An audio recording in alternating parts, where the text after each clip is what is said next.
Welcome back. We are talking about reservations of rights, not reservations at a restaurant, but it happens, whatever. Chris, what are we actually talking about today?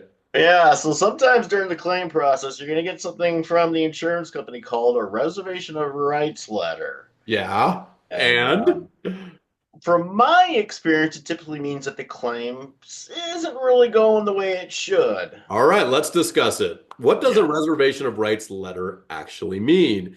And so we have some bullet points. I'm not going to go through everything, but it's their way of saying, hey, we're going to investigate. We might cover this claim, we might not.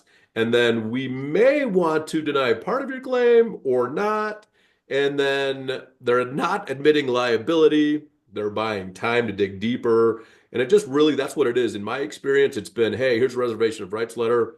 Okay, who cares? I mean, like, we're not saying that you don't have those rights. I don't think the insured nor we ever said that.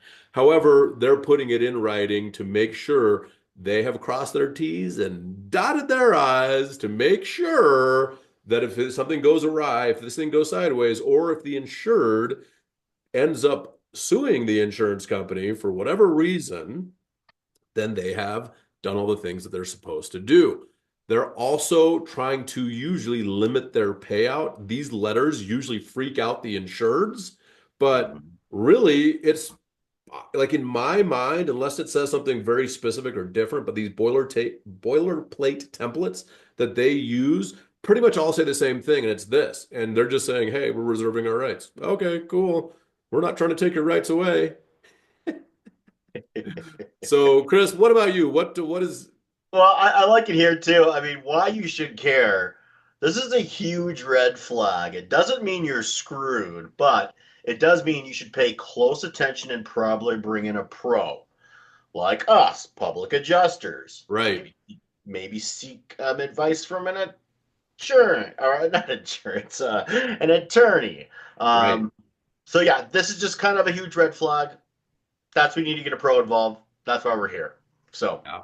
And so just know that if you get a reservation of rights letter, it's not the end of the world. It's not really a huge deal. And we don't really care. We're going to continue operating as we are. And like the letter says, if you get one and you're not represented by a public insurance adjuster or an attorney, I would recommend you do that because stuff is about to go sideways.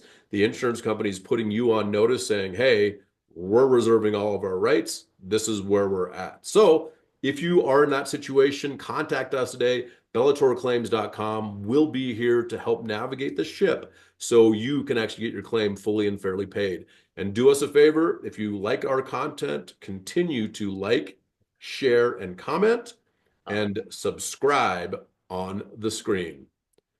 See you guys soon. see ya.